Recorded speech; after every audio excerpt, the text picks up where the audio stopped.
दोस्तों नमस्कार सभी को। आप सभी का स्वागत है राजस्थान यूट्यूब चैनल पर। दोस्तों हम लोग जो बात कर रहे थे कि भारत का संविधान हमने शुरू कर रखा है और भारत के संविधान का जो संवैधानिक विकास है उसका पार्ट हम लोगों ने शुरू किया है। 4 पार्ट आप तक पहुंच चुके हैं, ये पार्ट नंबर 5 होगा। बात हमारी ये है कि हम लोगों ने जो कैबिनेट मिशन है, कैबिनेट मिशन पे लाके चर्चा को पिछले पार्ट पर छोड़ा था। कैबिनेट मिशन से मैं आपको 2 बातें समझाने का प्रयास करूंगा, एक अंतरिम सरकार और एक आपकी संविधान सभा। अंतरिम सरकार बहुत छोटा सा पार्ट रहेगा और संविधान सभा बहुत लंबा पार्ट रहेगा, तो उसी की मैं चर्चा करूंगा। मेरे साथ आप लोग आइए। देखिए हम लोग बात कर रहे हैं कैबिनेट मिशन, बहुत इंपॉर्टेंट पॉइंट है कैबिनेट मिशन। देखिए मैंने आपको पिछला पार्ट में यह बताया था कि 1945 का जो वर्ष है, 1945 का वर्ष वे एक ऐसा वर्ष रहा जिसके कारण हम लोगों को जो आजादी का रास्ता है, वे आजादी का रास्ता हमारे लिए खुल गया था। किस प्रकार से रहा देखो मैं बताता हूं आपको। जो 1945 की हम बात करें, 1945 में 3 बातें मैं आपको समझा रहा हूं। नंबर 1, जो आपका द्वितीय विश्व युद्ध हुआ था, द्वितीय विश्व युद्ध, यह समाप्त हुआ। क्या हुआ दोस्तों? समाप्त हुआ। और विभिन्न देशों ने मिलकर 1945 में संयुक्त राष्ट्र संघ की स्थापना की।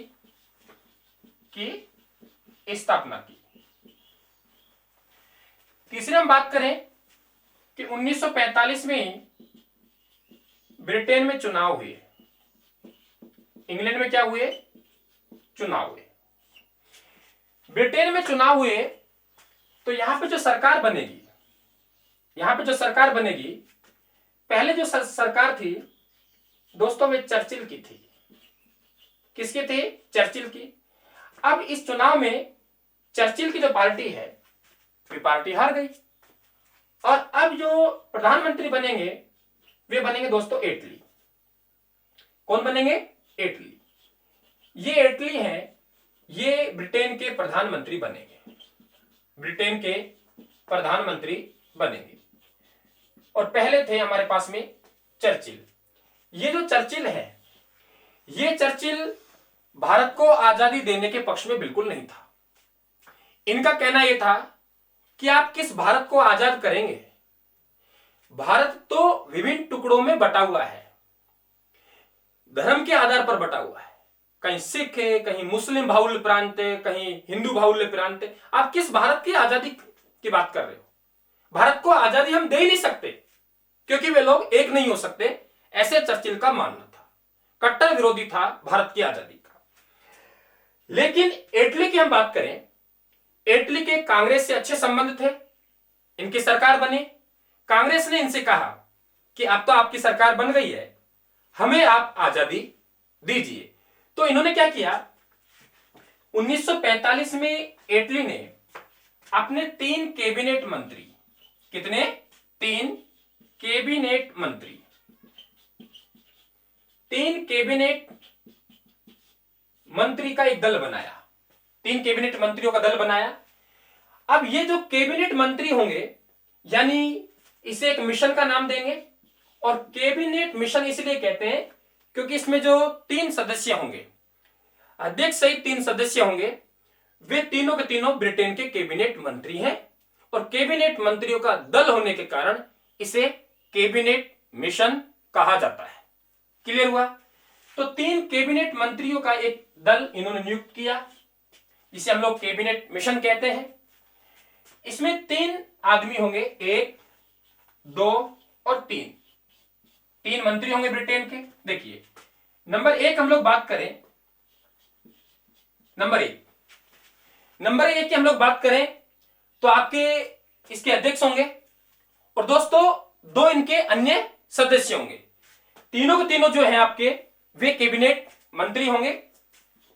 Patrick Lawrence. पैट्रिक लॉरेंस इसके मिशन के क्या होंगे? अध्यक्ष होंगे। दूसरे कैबिनेट मंत्री हैं इसमें स्टेफर्ड क्रिप्स। कौन सा क्रिप्स?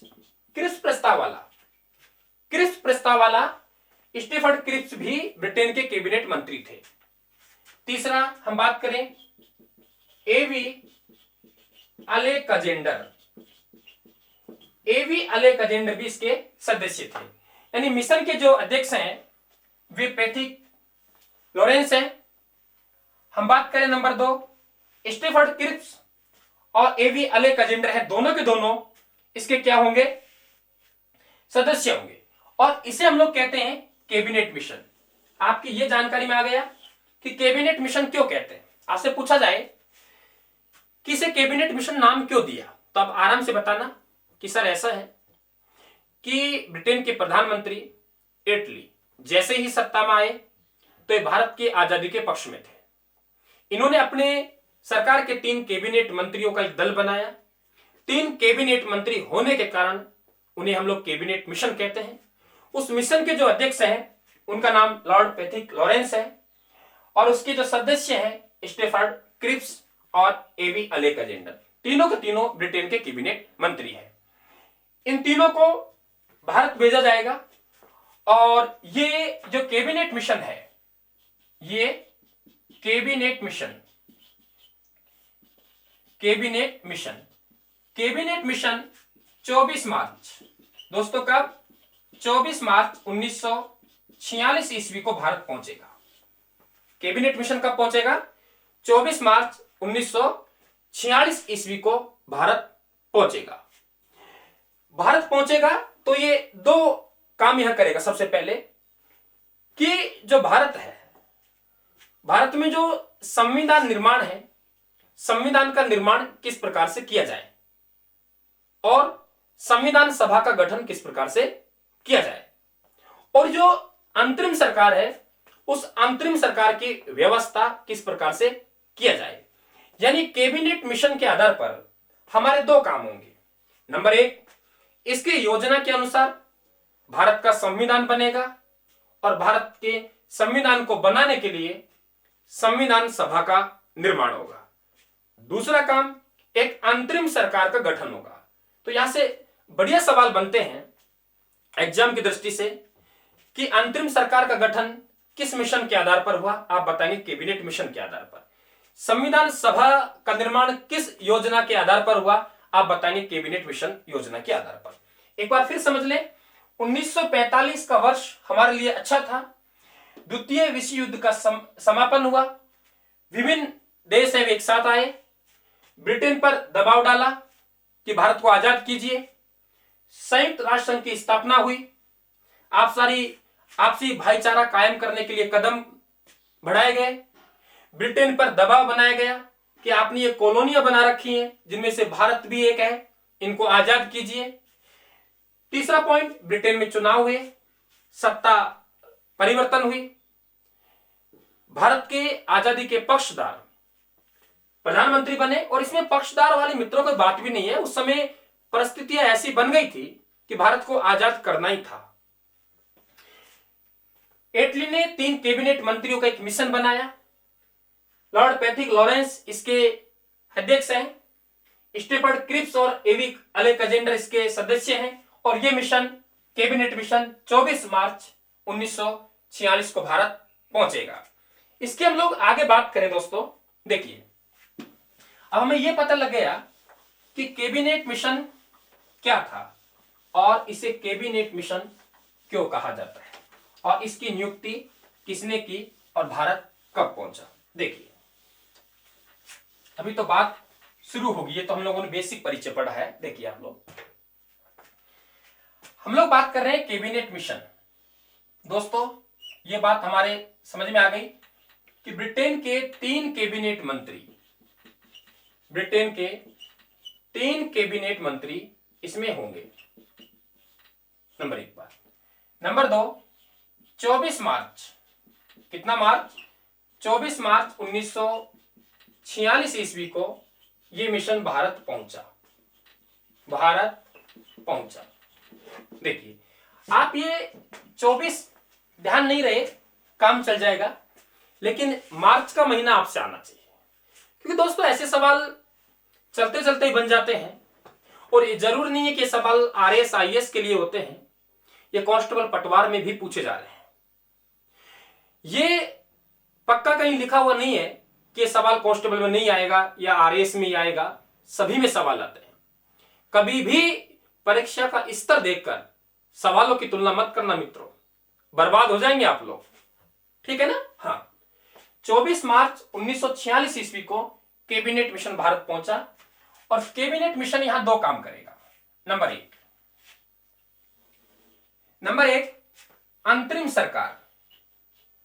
अंतरिम सरकार, अंतरिम सरकार का मतलब एक ऐसी सरकार जो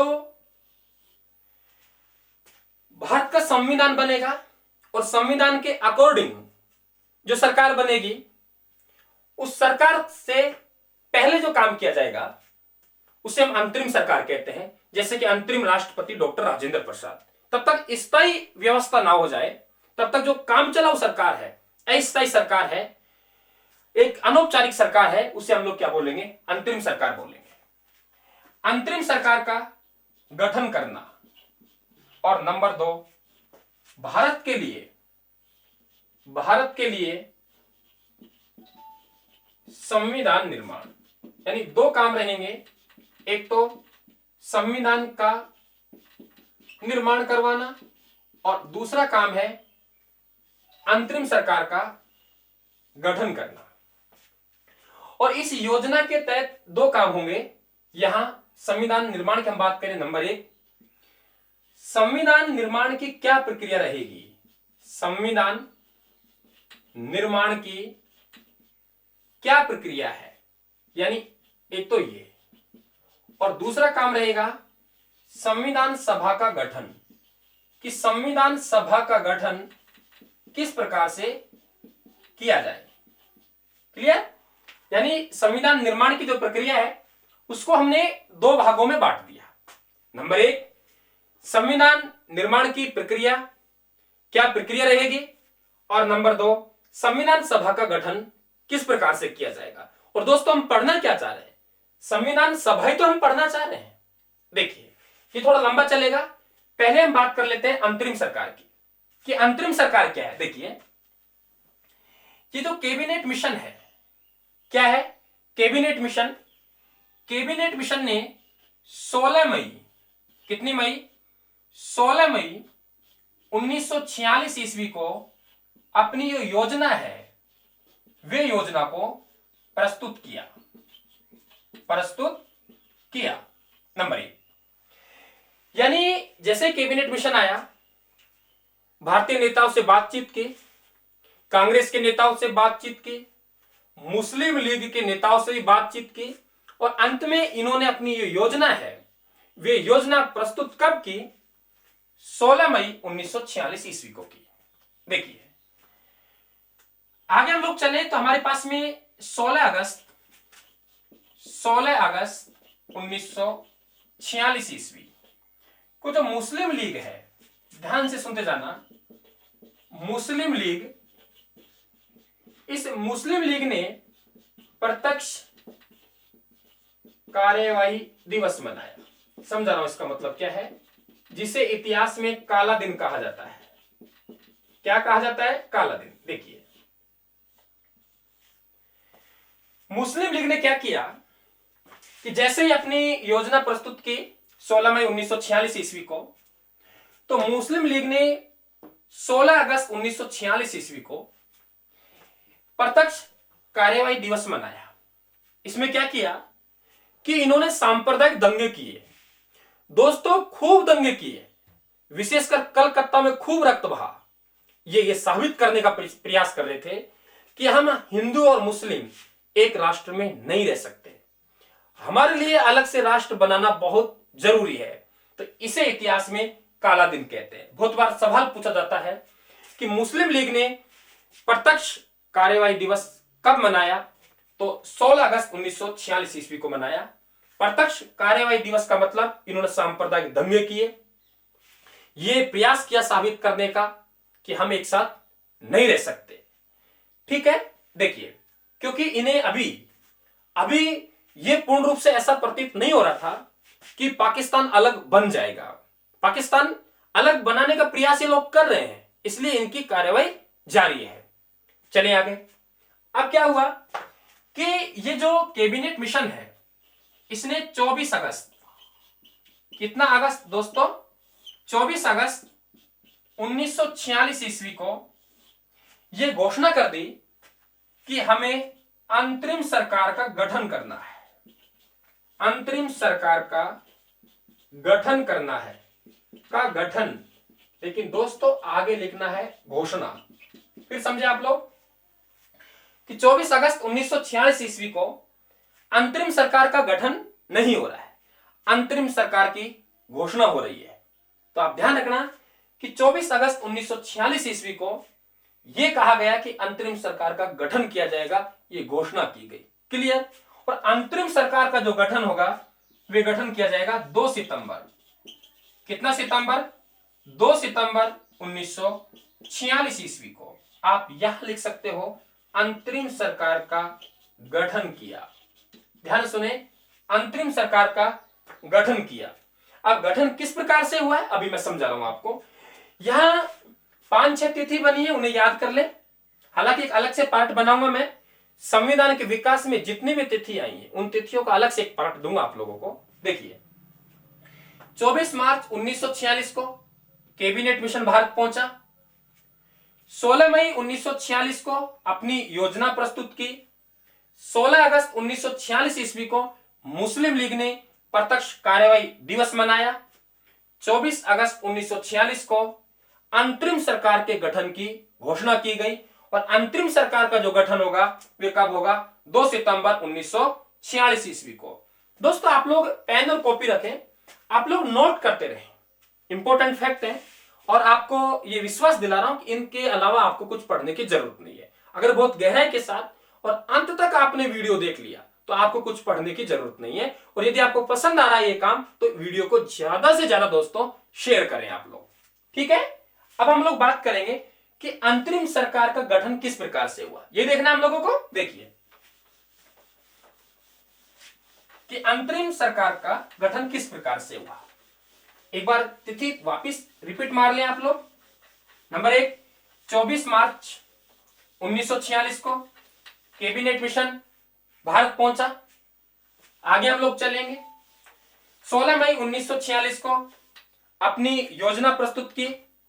16 अगस्त 1946 को मुस्लिम लीग ने प्रत्यक्ष कार्यवाही दिवस मनाया। आगे हम लोग चले। 24 अगस्त 1946 को अंतरिम सरकार की घोषणा हुई और 2 सितंबर 1946 को अंतरिम सरकार का मित्रों क्या हुआ, गठन हुआ। देखिए लिखा है हमने अंतरिम सरकार, अंतरिम सरकार का गठन कब हुआ बताइए। अंतरिम सरकार गठन कब हुआ, 2 सितंबर 1946 ईस्वी को। समझ गए। अब देखिए पंडित नेहरू है, पंडित नेहरू यानी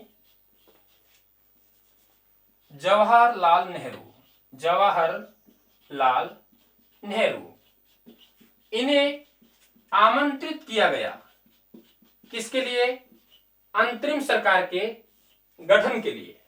और गठन किस प्रकार से हुआ सुनिए आप लोग। एक इसके होंगे अध्यक्ष और दूसरे होंगे इसके उपाध्यक्ष। यानी एक क्या बनेगा, अध्यक्ष बनेगा और एक क्या बनेगा, उपाध्यक्ष। तो जो अध्यक्ष बनाया गया दोस्तों वे हमारे जो भारत के गवर्नर जनरल, देखो मैं बार बार कह रहा हूं, पीछे मैंने समझाया है कि जो बात आए देशी भारत की, क्योंकि उस समय भारत 2 भागों में था अंग्रेजों की नजर में।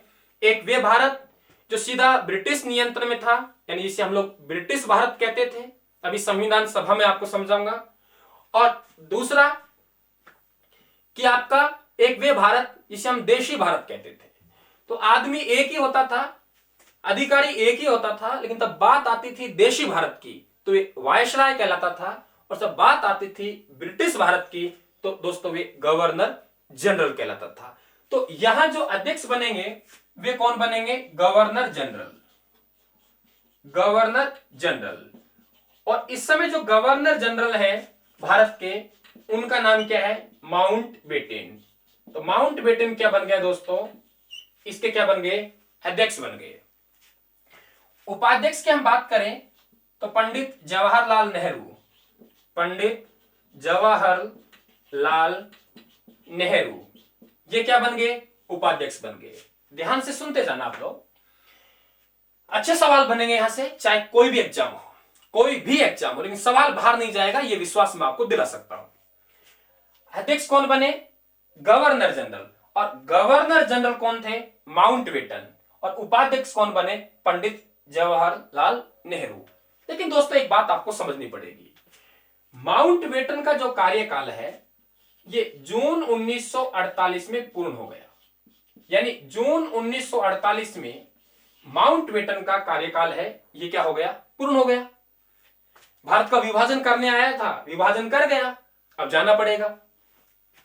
और जून 1948 में जो हमारे गवर्नर बनेंगे, गवर्नर जनरल, वे कौन होंगे? सी राजा गोपालाचारी।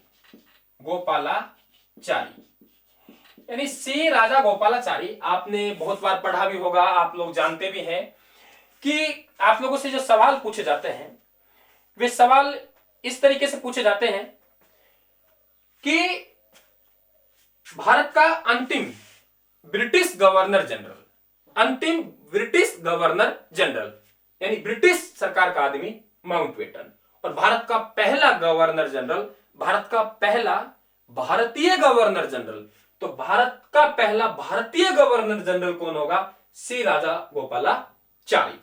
कौन होगा दोस्तों? सी राजा गोपालाचारी। समझ में आ गया बहुत अच्छी तरीके से? अब देखो, तो आपको ध्यान रखना है कि जून 1948 में माउंटबेटन का कार्यकाल पूर्ण हो गया। जब जून 1948 में माउंटबेटन का कार्यकाल पूर्ण होगा तो इस अंतरिम सरकार के जो अध्यक्ष हैं वे भी चेंज हो जाएंगे, और कौन बनेंगे? सी राजा गोपालाचारी। क्लियर हुआ? देखिए अब हम बात करेंगे कि इस अंतरिम सरकार में जो सदस्य थे वे सदस्य कितने थे। बहुत अच्छा सवाल बनेगा। जो अंतरिम सरकार है उस अंतरिम सरकार में सदस्य कितने थे। अब सदस्य कितने थे इसको समझने से पहले आपको एक बात समझनी पड़ेगी कि इस अंतरिम सरकार का जैसे ही गठन हुआ तो इस गठन में मुस्लिम लीग ने भाग नहीं लिया। किसने भाग नहीं लिया मित्रों? मुस्लिम लीग ने भाग नहीं लिया, यानी मुस्लिम लीग ने बहिष्कार किया था। लेकिन देखिए इसका मतलब यह हुआ कि ये जो मुस्लिम लीग है, कौन है? मुस्लिम लीग। ये मुस्लिम लीग अंतरिम सरकार के गठन में भाग नहीं ले रहा। इसका मतलब केवल कांग्रेस। तो इसमें सदस्य थे 13। कितने सदस्य थे? 13। समझ में आ गया? 13 सदस्य थे। लेकिन मुस्लिम लीग ने विचार किया कि देखिए हम सरकार से बाहर बैठ गए, कोई फायदा होने वाला नहीं है, हमें पाकिस्तान की मांग ही करनी है, तो सरकार के अंदर घुसकर फिर हम पाकिस्तान की मांग करें। तो दोस्तों क्या हुआ? 26 अक्टूबर, बहुत अच्छे सवाल बनेंगे, 26 अक्टूबर 1946, 26 अक्टूबर 1946 को मुस्लिम लीग इसमें क्या हो गई दोस्तों? शामिल हो गई। दोनों तिथि ध्यान रखना, दोनों तिथि ध्यान रखना। अंतरिम सरकार का जो गठन हुआ तो 2 सितंबर 1946 को हुआ। फिर सुने आराम से, अंतरिम सरकार गठन हुआ तो 2 सितंबर 1946 को, लेकिन इसमें मुस्लिम लीग ने भाग नहीं लिया, अंतरिम सरकार का बहिष्कार किया। और दोस्तों तब इन्होंने अंतरिम सरकार का बहिष्कार किया तो इसमें केवल कांग्रेस थी, यानी कितने सदस्य थे? 13 सदस्य। क्लियर हो गया? मंत्रिमंडल में कितने सदस्य थे? 13। तब 13 सदस्य इसमें थे, ध्यान देना। फिर आगे चल के मुस्लिम लीग ने दिमाग लगाया कि पाकिस्तानी मांगना है, पाकिस्तानी लेना है, तो क्यों ना अंदर घुस के हम पाकिस्तान की मांग करें। तो 26 अक्टूबर 1946 को मुस्लिम लीग भी इसमें क्या हो गया? शामिल हो गया। अब देखिए तो ये सदस्य संख्या परिवर्तित होगी। कैसे होगी देखिए, ये 13 सदस्य हैं, 13 में से 3 को बाहर निकाला तो कितने रह गए? 10। 13 में से कितने को बाहर निकाला? 3 को, तो सदस्य कितने रह गए दोस्तों? 10 रह गए। और 5 सदस्य मुस्लिम लीग के जोड़ दिए, 5 सदस्य मुस्लिम लीग के जोड़ दिए तो कितने सदस्य हो गए? 15। क्लियर समझ लें आप लोग कि तब मुस्लिम लीग शामिल नहीं था।